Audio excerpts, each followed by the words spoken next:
News there. Now, I want us to talk about the Africa that we want. Africans Rising for Justice, Peace and Dignity hosted the virtual All-African Citizens Conference.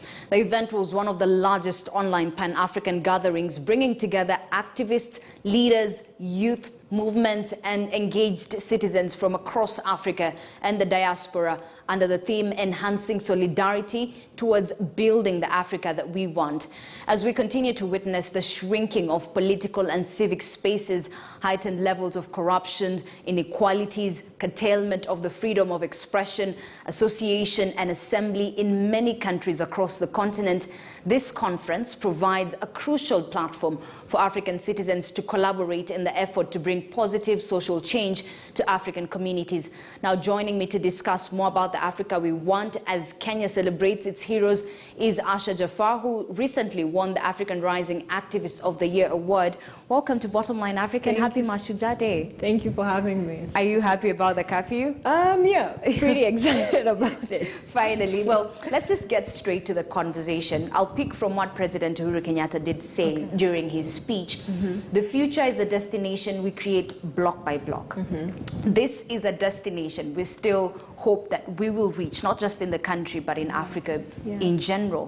Where do you think we're going wrong? I think as Africans, initially, after colonization, we were left with so much loans. Governments were trying to, reinstate their countries. So it was pretty difficult. So let's say we gave them credit of 10, 20 years. But now, if you talk about colonization is the reason why we're here, it's kind of making an excuse for, bad leadership. So I'd say, as Africans, we need to speak out against bad leadership. We need to speak against, corruption or other things that are leading us backwards, or things that are making us look like, a third world country, and it's been very long.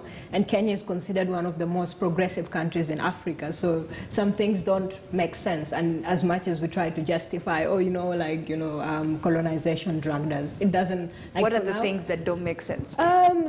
Things like, I'd say, right now, kids cannot afford to, go to school. It doesn't make sense. We have the highest level of unemployment right now in Africa. It doesn't make sense. If you look at even the state of our economy, people are struggling right now. The state last year of so many people were jobless. They couldn't afford to put food on the table. So things like this don't make sense to me as an African or as a Kenyan, because Kenya is way ahead. These are things we should have been struggling 10, 20 years ago. But now, with the money, with the state that we are in, the infrastructure, the investments, it doesn't make sense. All right. So most of the issues that you have mentioned, employment, the economy, were worsened by the COVID-19 pandemic that, of course, no one saw coming. But even as we look at where we're going in future, what needs to be done and what direction do you think we need to take as a continent and as a country? I'd say amplifying the youth voices. In so many years, I haven't seen, very young people. And when I talk about young people, it's from 18 to maybe around 30. Because when you speak about the youth, so most of the time it's assumed that it's anyone, older. Or no, it's not assumed, but sometimes the people that represent us are older than us.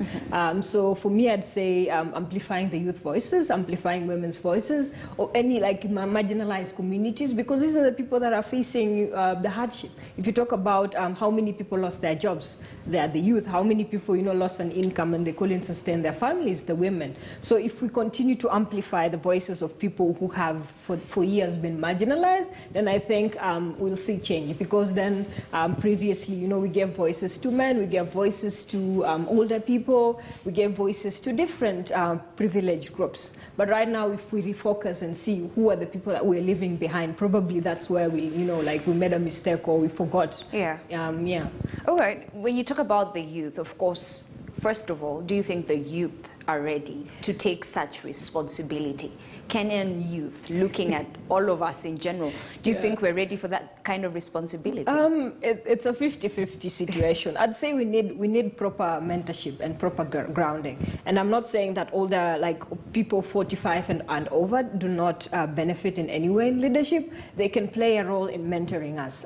If someone is in parliament, let's say that he's 50, you should take someone from uni who's vying for, student leadership position. generations who's around 20 or 25. By the time they're getting to, you know, like probably 28, 29, they want to vie for political seats, so they want to take up leadership, then they have the proper grounding, they understand. They don't make the same mistakes, you know, like older people are making. So for me, I'd say the youth in Kenya, like we are very passionate, but I'd say like we need proper grounding. Who will guide us? We don't have the people who can tell us, oh, don't do this, you can do this. Don't study this, this degree, do this degree. This will help you, you know, like ground yourself. Okay, so final questions.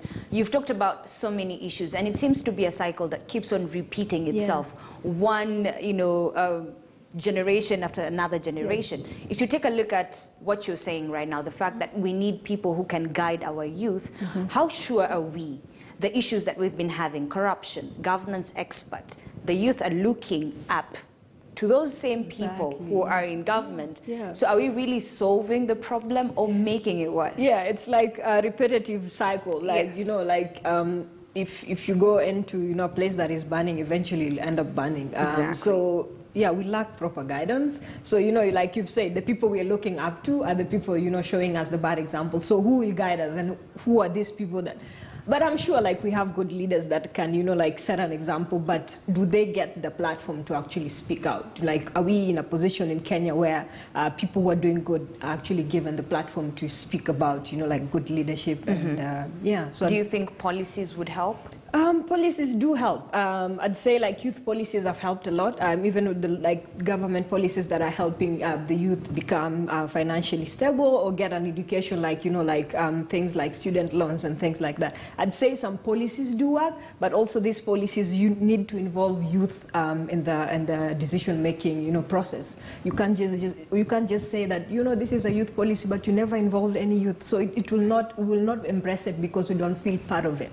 But if the youth are involved from the, you know, like the first step of, you know, the discussion and brainstorming, then we'll feel part and parcel of the process. All right, that's a really good place to end it.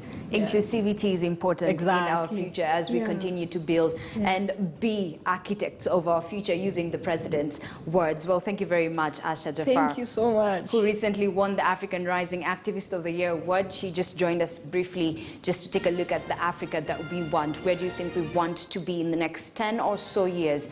We as the youth and of course as citizens of the country have that to think about and figure out where do we want to be in the next 10 years to come. Well, that's all we had for you here on the Bottomline Africa. Thank you very much for joining us.